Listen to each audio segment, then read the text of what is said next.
Good morning. Welcome to Second Unitarian Church. I am Nana Cross, a member of the church's Board of Trustees, and my pronouns are she and her. In response to COVID-19, we at 2U are doing our best in slowing the spread of the coronavirus. We are continuing to meet virtually using Zoom. We may have some bumps along the way, and we appreciate all of the grace everyone extends in this moment. Special thanks to our amazing team taking care of all of the technology. You will notice that there is a chat feed available for you to interact with. You are welcome to use this to say hello to one another and share your joys or concerns when we reach that time in the service. When we would traditionally sing together and read things in unison, you're encouraged to do so as well, even though you are on mute. Our voices echo through the world, so we might just hear one another if we listen closely and sing with our full spirit. As things continue to change, we will be paying close attention to the recommendations of public health officials and respond as quickly as possible. At this time, we recognize physical distancing as an act of love and protection. We especially welcome newcomers this morning. During this time of pandemic, finding a new community and making new connections can be challenging. Please know that we are excited to have you and look forward to getting to know you.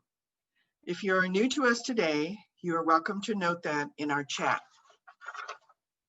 Our worship today is led by Reverend Jason, along with worship associate John Hoke and chalice lighters Julia and Ben. Our music is provided by Abigail Klein, Jonathan and Sue Dunmore, Carl Kennedy, and music director Amanda Thomas. Our tech team are Christy Grant, Epiphany Paris, Harris McKee, Dan Ashley, John Hope, and David Martin. At this time, Mary Helen Steindler has an announcement for us about the upcoming Fall Fest. Hello, everyone. It's here. The COVID Carnival has begun. Since I last talked to you live and in person, we have had a wonderful speaker event with our very own Mary Sue Barrett, president of the Metropolitan Planning Council. That was very informative. I think everyone enjoyed it. And the silent auction has begun. The software for the silent auction is designed to work best and most easily on your mobile phone in the text function. So if you haven't accessed it yet, grab your phone, pretend you're about to send a text, and look at the instructions for how to get into it, either on the 2U website or in the email that was sent out to everyone Friday at 5:01 p.m. when it opened. I also wrote it out in the chat in case I talk too fast. All you do is type in the numbers 71760 in the place where you would normally put the phone number of the person you're sending the text to. Then in the place where you would write your message, type 2U, the number 2, the letter U.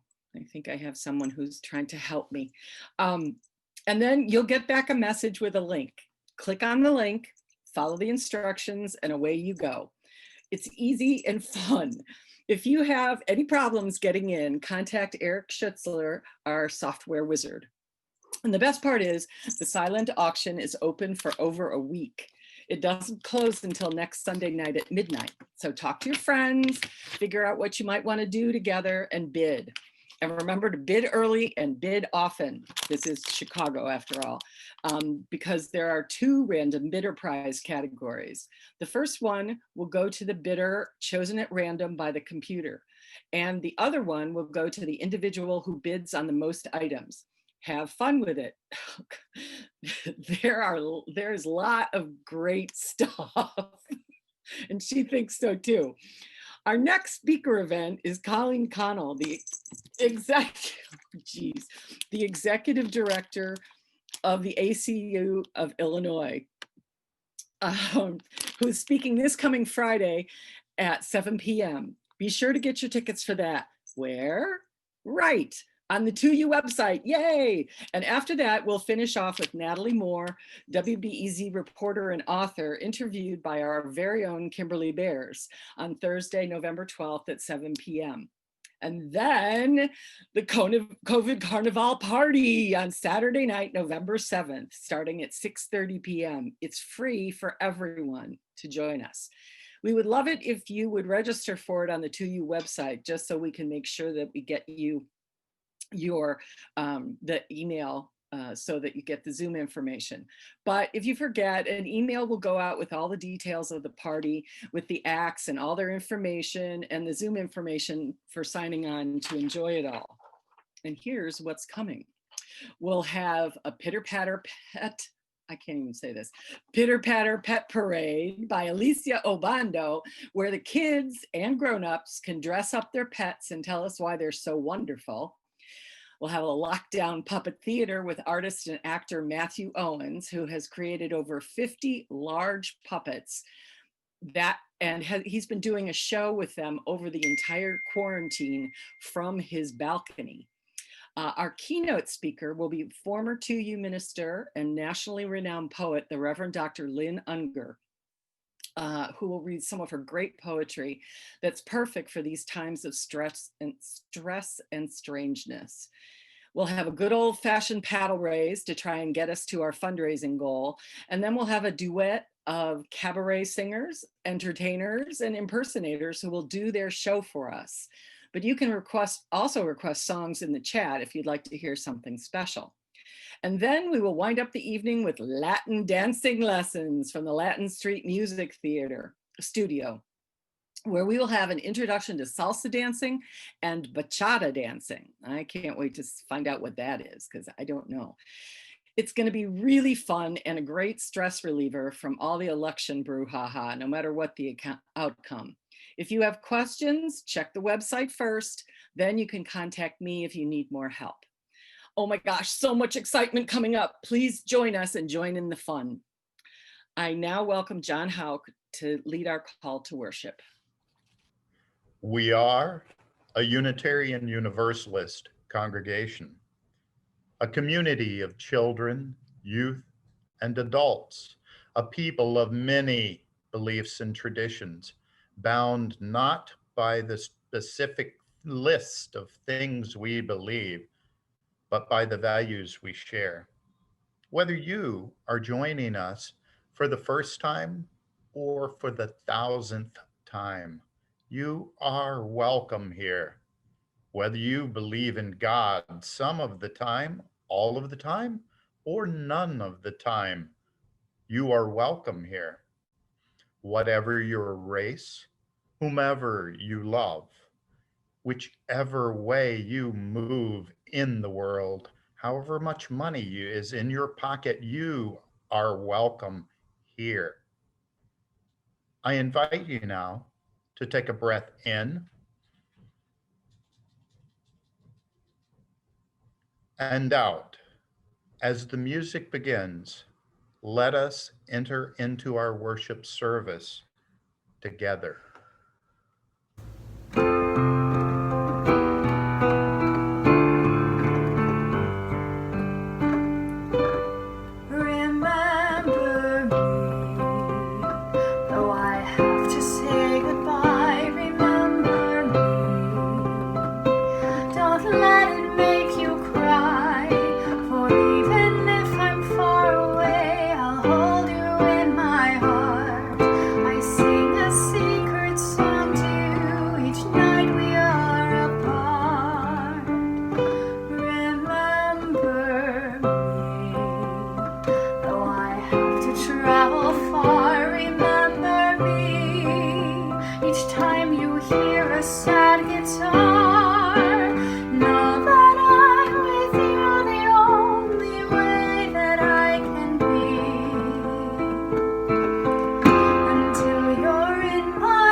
We light our chalice this morning with these words from Bram Stoker's Dracula.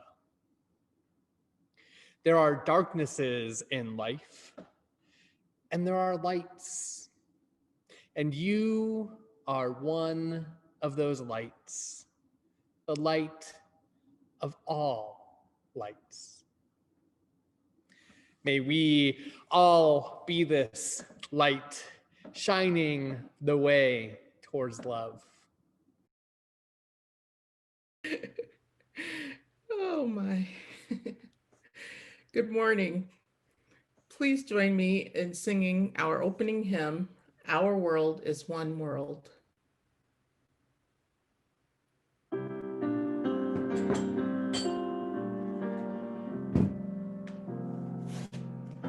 Our world is one world. What touches one affects us all. The seas that wash us round about, the clouds that cover us, the rain that falls. Our world is one world. The thoughts we think affect us all.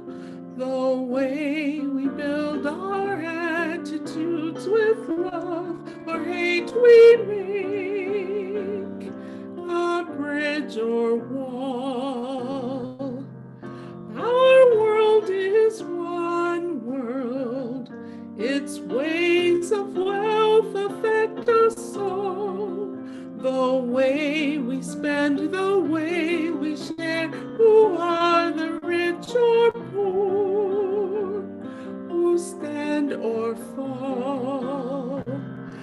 Our world is one world, just like a ship that bears us all, where fear and greed make many holes, but where our hearts can hear a different call.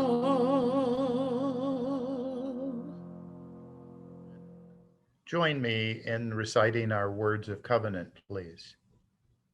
We covenant to build a community that challenges us to grow and empowers us to honor the truth within ourselves. We will be generous with our gifts and honest in our communication, holding faithful to a love that embraces both diversity and conflict. Called by our living tradition, we will nurture spirituality within a vision of the eternal, living out our inner convictions through struggles for justice and acts of compassion. Right. Please join us as we sing our congregational song, Spirit of Life.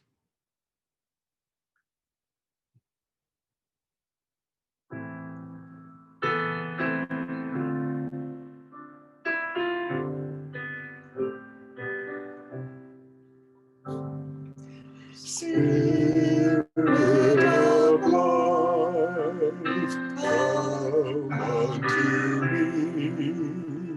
Sing in my heart all the stirrings of compassion. Blowing the wind, flies in the sea. Move in the hand, giving life the shape of justice. Roots holding close, insect and free. Spirit of life, come to me, come to me. It is now time for our story for all ages. Happy Halloween, my little monsters. If you don't have your kids in the room yet, now is a time to get them to join you for our story. Before we start, I want to tell you a little bit about it.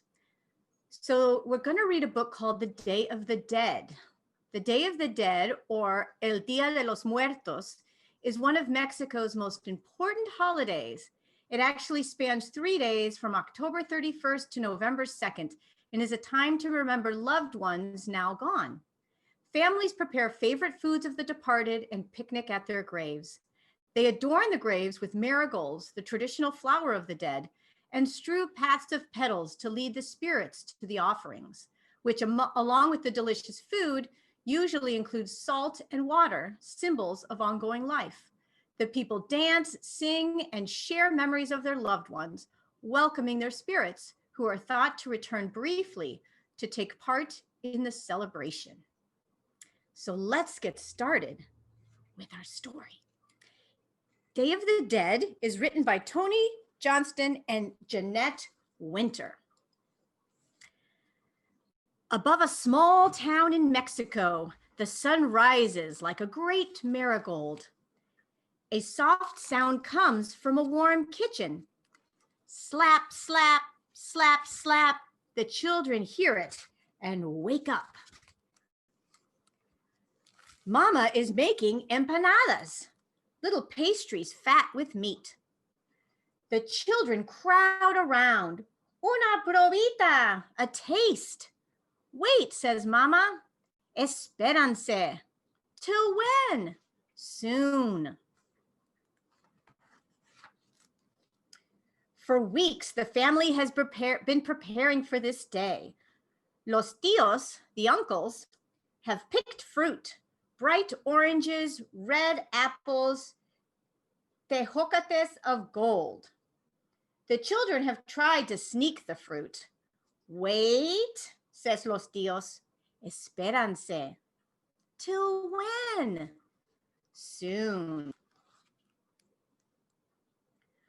For days, las tías, the aunts, have been grinding dried chilies to powder. The children have been sniffing the chili powder, achoo, and sneezing. Wait, says las tías. Achoo! The children sneeze again. For days, Papa has been visiting the bakery, bringing back bulging bundles. The children have tried to sneak a peek at what is hidden there. Papa says, wait, wait, wait. For days, Mama has picked pan de muertos, bread of the dead. The children have tried to sneak pan de muertos to eat. Ni una miga, they ask. No, Mama says, not one crumb. For nights, all the family has been making tamales for this day. The children have tried to sneak tamales to eat. Espéranse. Today, Papa has cut up long wads of caña, sugar cane. The children tried to sneak the cane pieces to suck the sweetness out. Wait. Today, las tías brew a sauce of chocolate and chili, a mole. They put chicken in, stirring and stirring again. The children try to sneak the mole. Just a taste. Espéranse, the stirring aunts say. The children come from the market with loads of zambastichil, marigolds, please excuse my pronunciations. In every room bloom marigold bouquets like little glowing suns. Now night has come. The family gathers all the things they have made for this day, and they go out into the night. Families from all the houses come carrying all the things they have made, carrying marigolds bright as suns and candles like stars. The little procession goes walking through the street, walking over the hill, walking to the graveyard where their loved ones lie. They go dropping a path of petals for the spirits to find their way.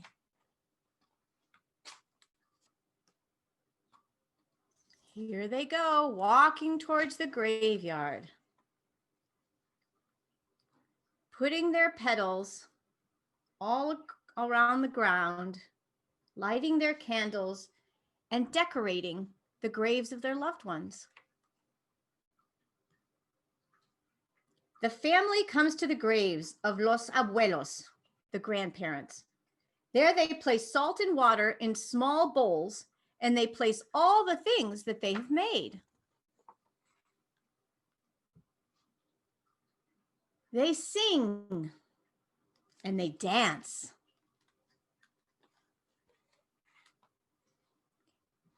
And they remember los abuelos. Must we still wait? Asked the children. No, says Mama. Eat, eat, eat. Papa unwraps his bundles. Calaveras de azúcar, sugar skulls. The children squeal and eat this treat. Mama slices the pan de muertos.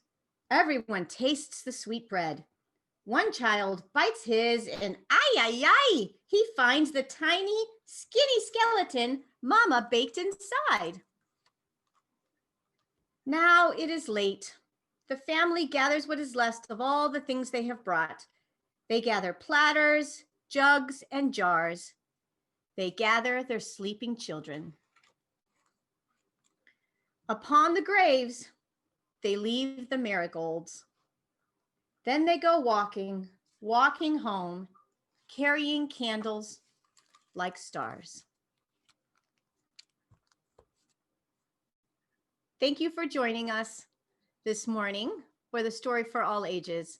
I hope we all spend a little time today thinking of the loved ones we have lost. Thank you. Thank you, Alicia.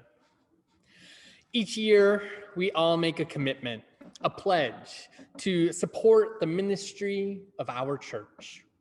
In addition to this contribution, each Sunday, we take a collection so that we can share with those doing justice work beyond our walls. While we are unable to come together in person, we can still share our resources. To make your contribution, you can send a text and follow the prompts.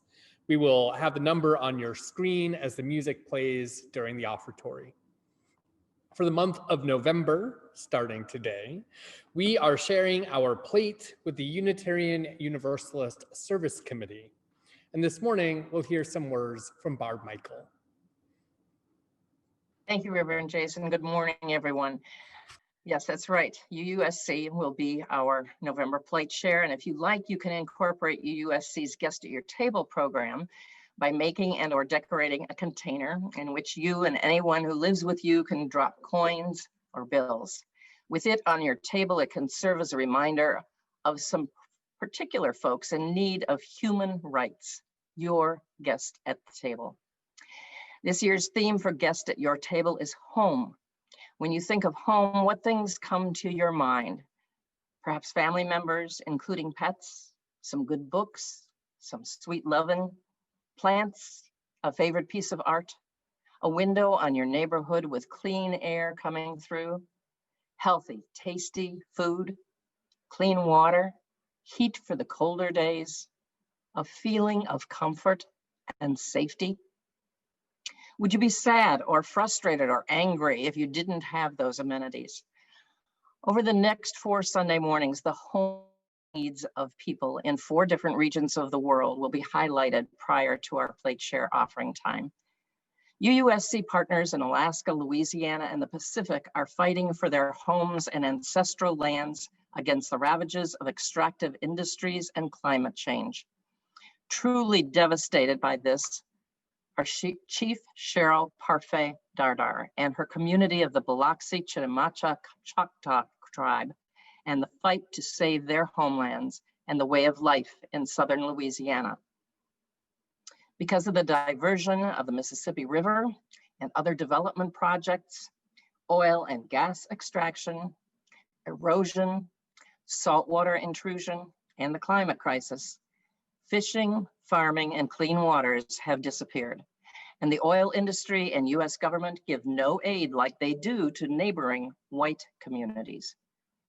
The Lowlander Center of Volunteers has given them a voice, and UUSC has amplified it, spreading the word to resolve injustices. Chief Cheryl says, everyone that I have had the blessing of working with at the Lowlander and UUSC is filled with respect, compassion, a sense of responsibility, and the drive to create positive change for the greater good. I am forever thankful for them. Because our relationships to our homes has dramatically intensified this year, UU Minister Laura Randall poses these questions for us. Do we have the courage to turn that intensity into compassion?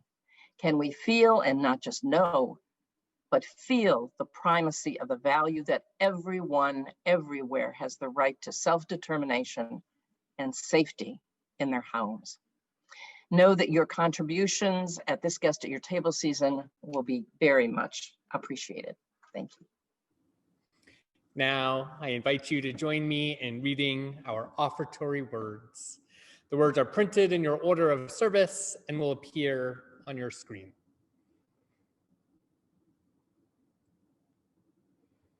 This church is the community of ourselves. Its energy and resources are our energy and resources. Its wealth is what we share. As we contribute to the life of this community, we affirm it and enable its participation in the larger world around us. The offering will now be generously given and gratefully received.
I invite you now to join me wherever it is that you are in the spirit of prayer and meditation. Let us begin by breathing.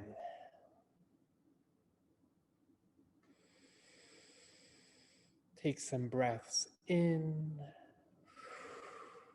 and out. Try to relax your body. Feel your feet on the ground, your back against the chair, your body resting however it is that you can rest, connecting to the earth.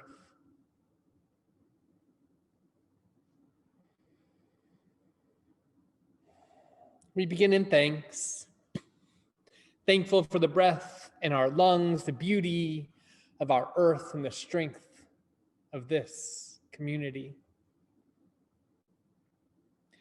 As we hold anxiety and hope about the voting that is coming to a close this week, may we be gentle with ourselves, gentle with one another, and fierce in our commitment to justice. As some plan to intimidate voters at the polls, may we remain steadfast and cultivate spaces for voices to be heard and for bodies to be safe. During these holy days, when many of our pagan siblings honor the start of the new year, a time when the spirits of those who have passed are felt most closely, the celebration of Samhain, may we feel the comfort of these connections, even as we grieve those who we have lost.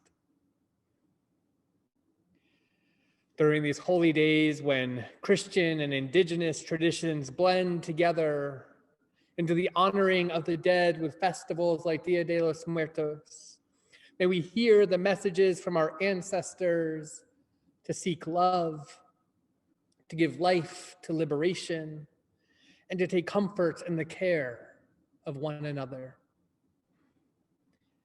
As people in Philadelphia rise up after police killed yet another Black man, Walter Wallace Jr., may we refuse to allow these deaths to make us numb. Instead, allowing our hearts to break open each time, committing to mending them by creating the world that we believe in. With rates of COVID-19 rising in our state, we hold all frontline workers close to our hearts. For those caring for family or strangers in ill health, we pray for strength and quick healing. For those anxious about loss of work, we pray for relief and commit to acts of solidarity. This morning, we lift up Julie Mayer's father, David Mayer, who fell and broke his hip about a month ago. He just got home from a stay in rehab last Saturday and says he is doing well. We hold in our hearts also Julie's mother, Carlotta Mayer, who fell and broke her shoulder and now is in the hospital. Into this, our shared silence, I invite you to speak the name of anyone you wish to lift up into the loving support of this, our community.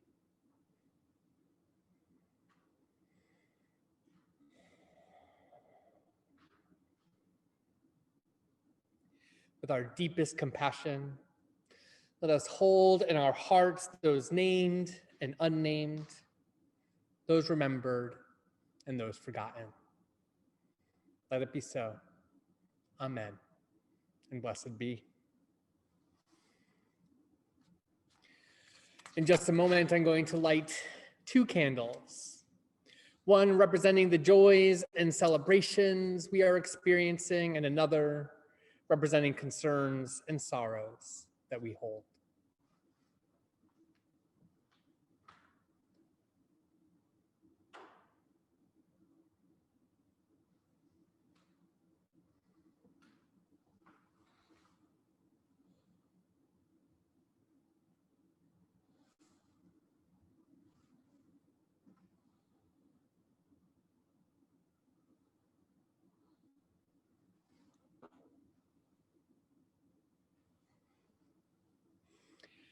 Now we will hear music, and as you listen, I invite you to share your joys and concerns in our chat window.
we hold all of these joys, celebrations, sorrows, and struggles close to our hearts. John Hauk, would you lead our first reading, please? Gladly. Our first reading this morning is an excerpt from chapter 16 of Mary Shelley's Frankenstein. Cursed, cursed Creator, why did I live? Why in that instant did I not extinguish the spark of existence which you had so wantonly bestowed? I know not.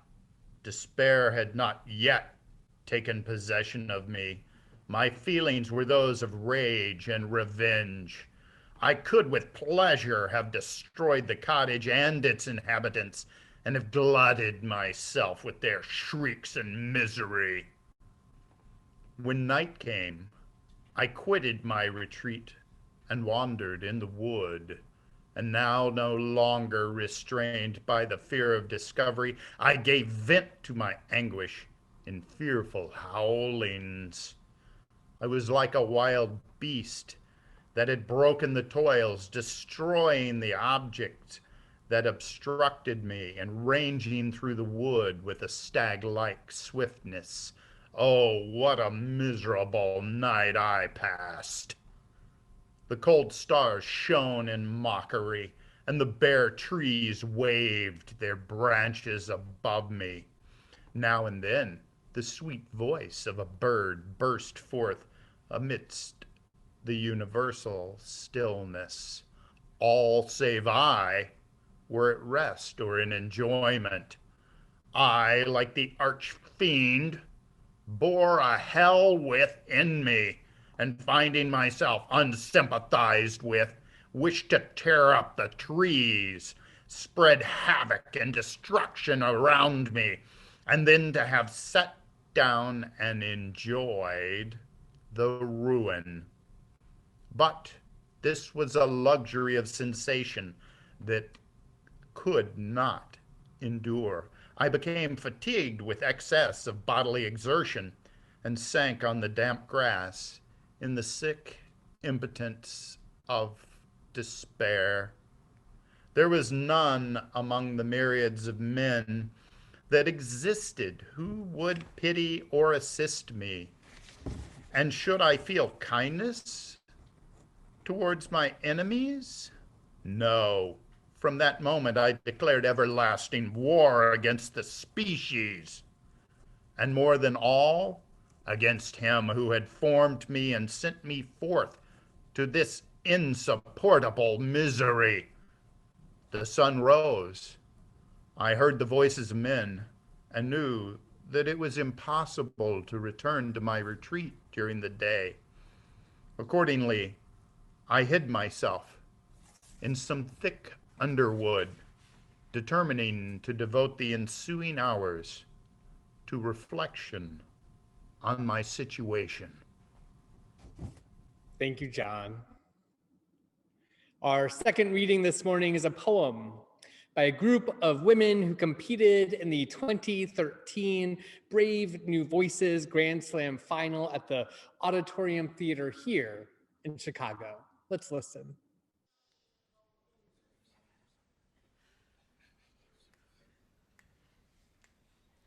Every year for Halloween, I wanted to be a pumpkin, sunflower, M&M, turtle.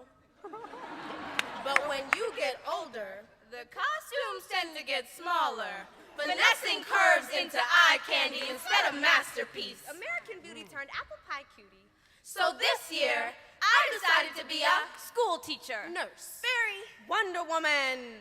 But when I went to buy the costume, I was like, where's the rest of it? Is beef for books or boobs? Was the Tooth Fairy a stripper? To check temperatures or raise them? Oh, hell no. Heels? Halloween has become a different type of freak show. And all that I am don't fit prettily into polyester and spandex. I'd much rather be a Sasquatch, Godzilla, King Kong, Loch Ness, Goblin, ghoul, a zombie with no conscience. Everybody knows I'm a monster!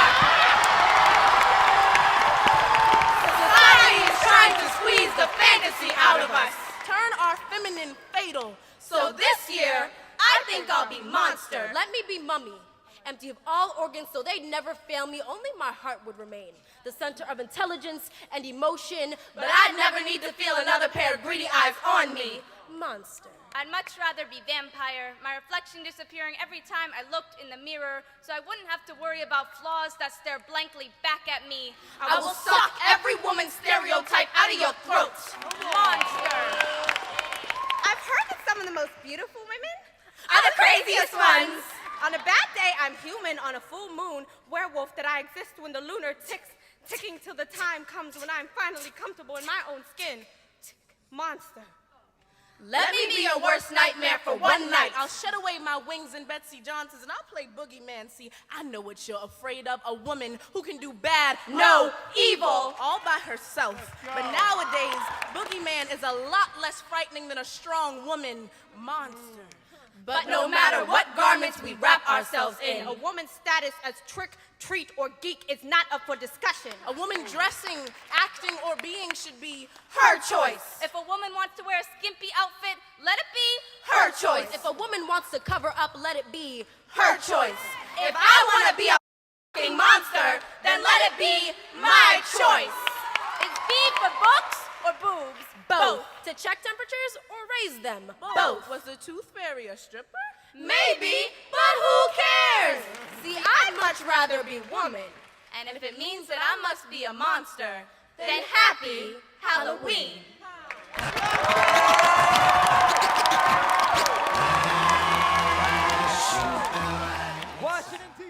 I hope you enjoy their poetry as much as I do. Our anthem this morning is performed by Jonathan Dunmore, and I encourage you to join him in this mash if you choose. I was working on that blab late one night when my eyes beheld an eerie sight, for my monster on his slab began to rise, and suddenly, to my surprise, he did the mash. He did the monster mash, the monster mash. It was a graveyard smash, he did the mash. It caught on in a flash, he did the mash. He did the monster mash from my laboratory in the castle east to the master bedroom where the vampires feast. The ghouls all came from their humble abodes to get a jolt from my electrodes. They did the mash. They did the monster mash, the monster mash. It was a graveyard smash. They did the mash. It caught on in a flash. They did the mash. They did the monster mash. The zombies were having fun. The party had just begun. The guests included Wolfman, Dracula, and his son. The scene was rocking, all were digging the sounds. Ego on chains, backed by his baying hounds. The coffin bangers were about to arrive with their vocal group, the Crypt Kicker 5. They played the mash. They played the monster mash, the monster mash. It was a graveyard smash. They played the mash. It caught on in a flash. They played the mash. They played the monster mash. Out from his coffin, Drax's voice did ring. Seems he was worried about just one thing, and opened the lid, shook his fist and said, "Whatever happened to my Transylvania twist? It's now the mash. It's now the monster mash, the monster mash. It's now a graveyard smash. It's now the mash. It caught on in a flash. It's now the mash. It's now the monster mash. Now everything's cool. Drax a part of the band, and my monster mash is the hit of the land. For you, the living, this mash was meant to. When you get to my door, tell them boys sent you. Then you can mash. Then you can monster mash, the monster mash, and do my graveyard smash. You do the mash. You'll catch on in a flash. You can mash. and you can monster mash. Come on down to the lab. There's plenty of room to dance on the slab. Come on down, we're waiting for you. Don't worry about my friends. They won't bite much.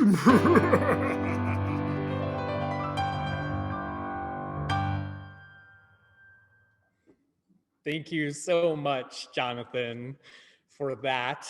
What a fun joy that was. So who or what are your favorite monsters? Do you like the particularly scary monsters? Are you a horror movie fan? Halloween was just yesterday. So do you like the feeling of being scared that comes from creepy, spooky, or suspenseful TV shows or movies? The feeling is quite distinct.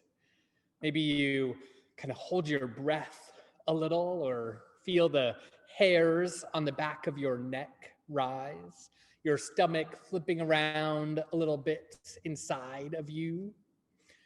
Or if you're like me, you spend a good chunk of that time with your eyes closed, ears blocked, waiting for the scariest parts to pass by. Maybe though, none of those monsters are for you. Maybe you like cute monsters like Elmo or friendly ghosts like Casper. No shivers down your spine, just cute monsters to love.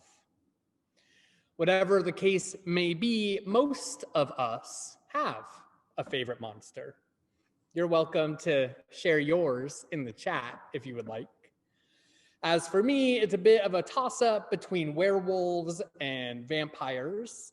And it's probably cheating, but my favorite specific monster is certainly Michelle Pfeiffer returning from the dead as Catwoman in Batman Returns. But regardless of what your favorite monster is, I want to offer some thoughts about monsters, what they mean for us, and our responsibility towards monsters as Unitarian Universalists.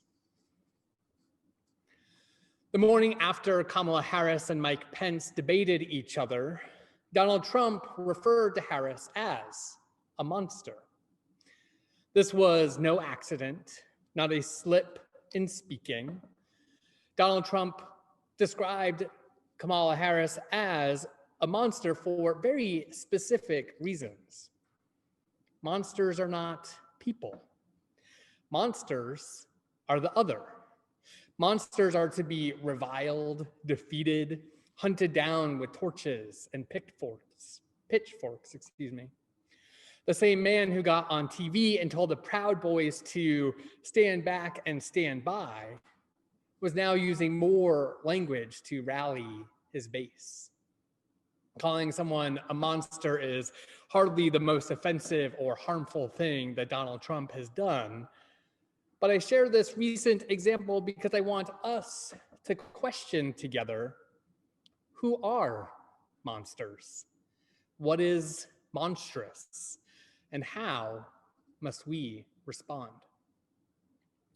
In her groundbreaking 1994 essay entitled "My Words to Victor Frankenstein Above the Village of Chamonix," the trans scholar activist Susan Stryker wrote this of monsters. Monster is derived from the Latin noun monstrum, divine, portent, itself formed on the root verb monere, to warn, monere, It came to refer to living things of anomalous shape or structure, or to fabulous creatures like the Sphinx, who were composed of strikingly incongruous parts, because the ancients considered the appearance of such beings to be a sign of some impending supernatural event. Monsters, like angels, functioned as messengers and heralds of the extraordinary. They served to announce impending revelation, saying, in effect, pay attention. Something of profound importance is happening. That was Susan Stryker. So then, what kinds of things might monsters be warning us about? What are they telling us about ourselves, about society, or about the lives we live? I wish we had time to talk about each and every one of our favorite monsters, but unfortunately our time is finite. So I guess we'll just have to talk about my favorites. One of the things that I love about werewolves is that they are almost never seen as bad all of the time. Throughout history and across different cultures, there are so many types of werewolves, and their characteristics and rules about transformation vary significantly from one another. Often the werewolf is reluctant to transform into a monster. They resist their monster self, often keep their monster life a secret. For some types of werewolves, the secret is even kept from themselves. They go into a kind of blackout when the full moon comes and they transform. Others have more knowledge and even agency in their transformation. At the center of their story is a breaking away from the life they are currently living. Pay attention. Something of profound importance is happening. When have you ever imagined being able to break out from your life and just do things for your own pleasure? In werewolf stories, the pleasure ends up so often being violence and harm. But I wonder, is that what the message of the werewolf is really about? While these stories so often include a werewolf attacking others, underneath it all is a story about desire and the way we as humans choose to engage, indulge, or give in to our desires. As Unitarian Universalists, we work to cultivate a theology that does not shame desire, but instead encourages engagement with desire as part of our theological journeys. We are embodied beings, presented with seemingly endless opportunities to choose how we will be with one another, how to be with our world, and how to treat our own selves. While the werewolf may be out of control, we as people have the responsibility to attend to our desires and also to attend to our covenant that reminds us how we will be with other people and how we promise to be in this world that we share. In a review of Leo Bradley's book on monsters, Colin Dickey offers this observation. Take, for example, two of the most durable monsters born in the 19th century. One is Frankenstein's monster, who has a scientific origin, but soon escapes the control of its creator. The other, Dracula, who in many iterations is cursed to an afterlife as an undead monstrosity for profaning and cursing God in life. Both of these nightmares spring from the same anxiety. What if the thing we expect to explain and provide order to the world is somehow insufficient? The monster is a vision of our hubris and the arrogance to which our religious and scientific authorities lay claim. So this is when I take my moment to tell you that Mary Shelley was raised in a Unitarian family, joining the freethinker movement for herself as an adult.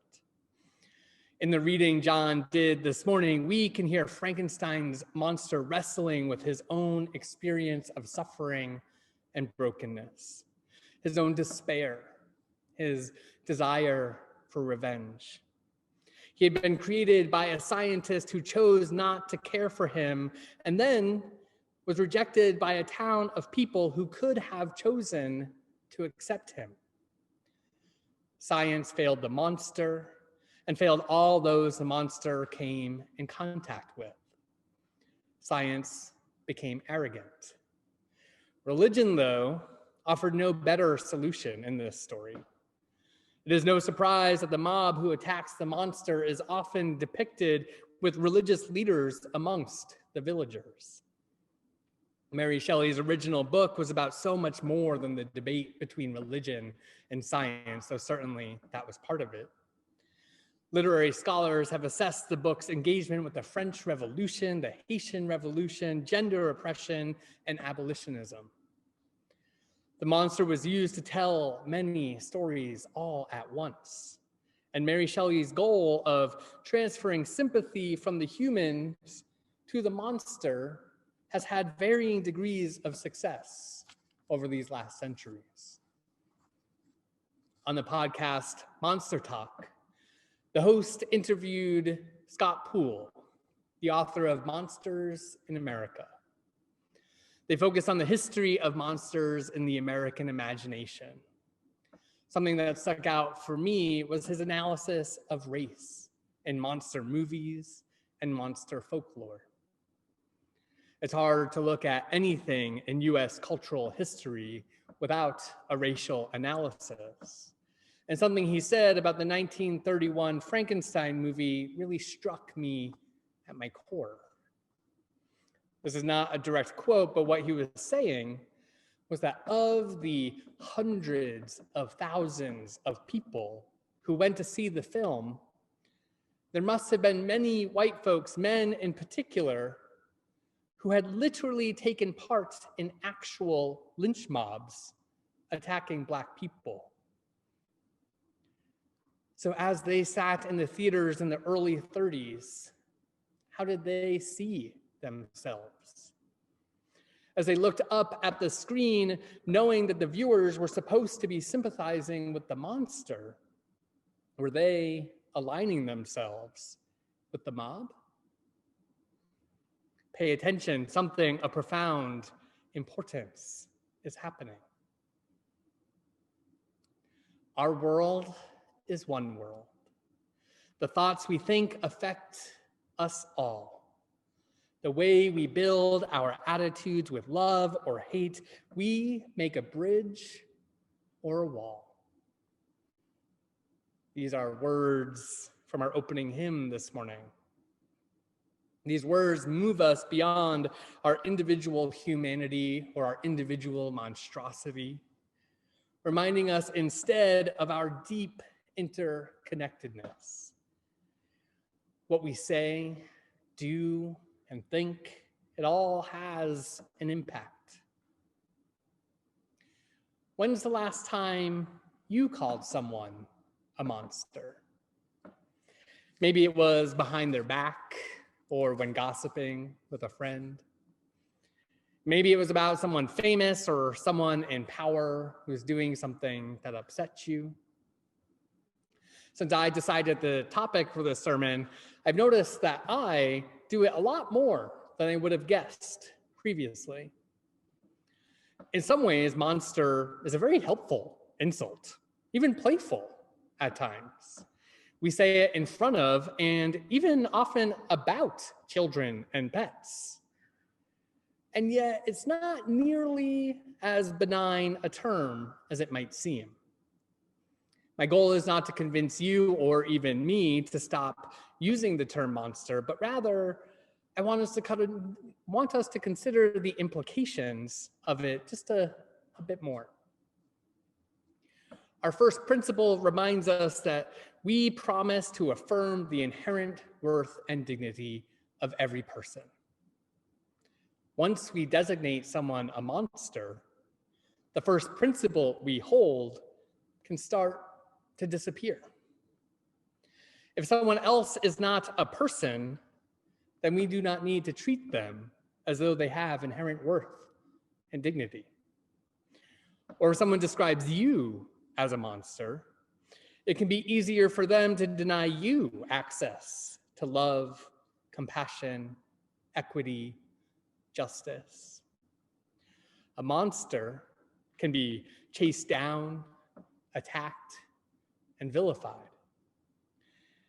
These realities give us, as UUs, two primary options. Though as a free faith, I am sure that you could probably uncover some additional options as well.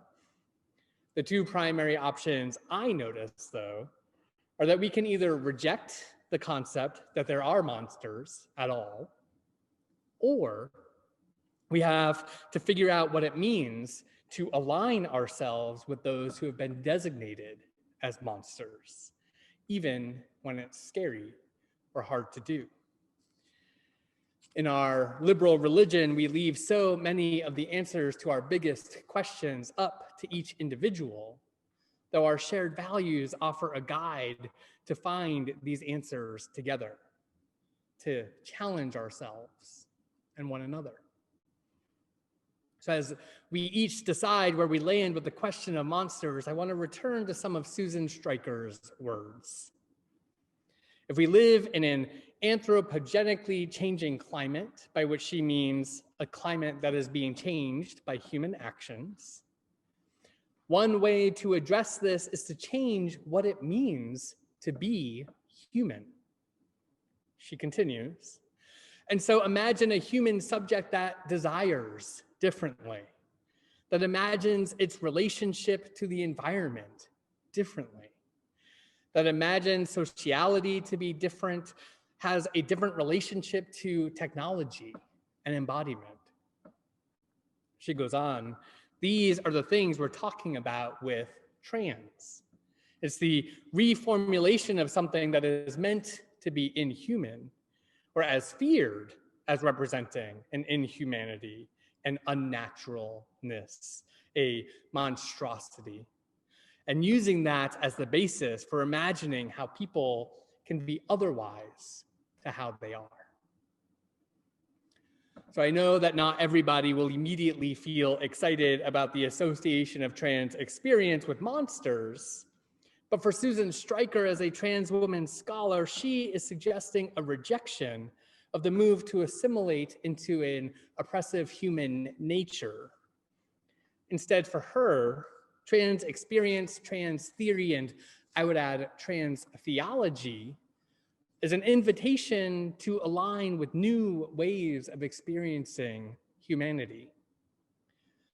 So often we use the word human to assume that we are all sharing some basic sameness. In reality, though, who gets to be defined as human has always been fraught. This is not simply a question from the past. It remains today when we consider who society sees as deserving of homes, resources, rights, care, compassion, autonomy, and recognition. Stryker's reformulation allows monsters to be celebrated, learned from, encouraged even. The monster does not then become the savior of humans. Instead, the way we understand humanity begins to change, maybe expand, or even give way to new language. So as we close, let's return to your favorite monsters. What have you learned from your favorite monster? Have the monsters that you like the most taught you anything about what it means to live in our broken yet beautiful world? What would it mean for us to celebrate monsters together? On this All Saints' Day, tomorrow's Dia de los Muertos, and All Souls' Day, we are invited to remember those who have died, yet who continue to shape our lives. Ghosts are often considered monsters, haunting considered something to fear, and yet we know that the lives of those who have lived before us are constantly shaping the world around us. Longtime 2U member Steve Heyer has preached about the spirits that live in the eaves and foundation of this building. While we might not see mysterious apparitions flying about, I am certain that our shared faith will long be shaped by the unseen, and that generations to come will practice a Unitarian Universalism shaped by you, by us, and maybe even by some monsters we learn to love. Let it be so, and amen. Please join me in singing our closing hymn, When the Saints. Feel free to clap and move your bodies if you want to. Here we go.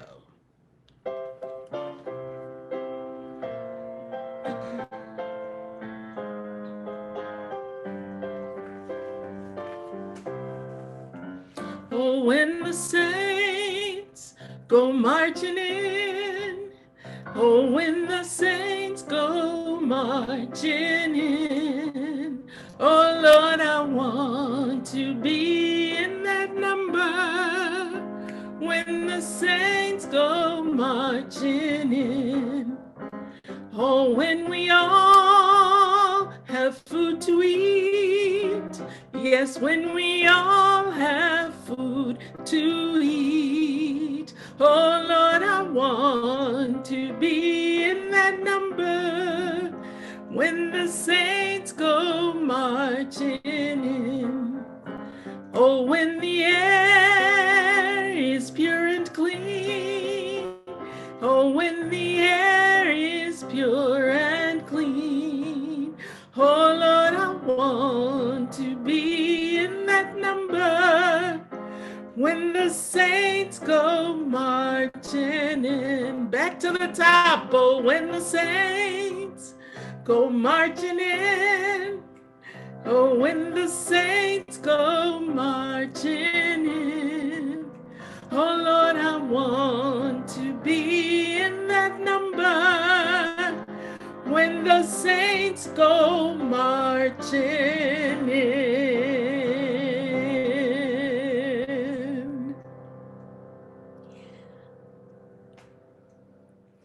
Thank you, Amanda. A morning filled with music that I love. So thankful to you all. I invite you now to cross your hands over your heart or clasp hands with those you're sharing your life with and hear these words of benediction from Mary Shelley's Frankenstein. Did you not call this a glorious expedition? And wherefore was it glorious? Not because the way was smooth and placid as a southern sea, but because it was full of danger and terror. Because at every new incident, your fortitude was to be called forth and your courage exhibited. For this was it, glorious. For this was it, an honorable undertaking. Be steady to your purpose and firm as a rock. So as we go out into this world, facing unprecedented times this week, may we remain steady in our purpose, honorable in our undertaking, firm as a rock, and as rooted in love as we can. Go in peace.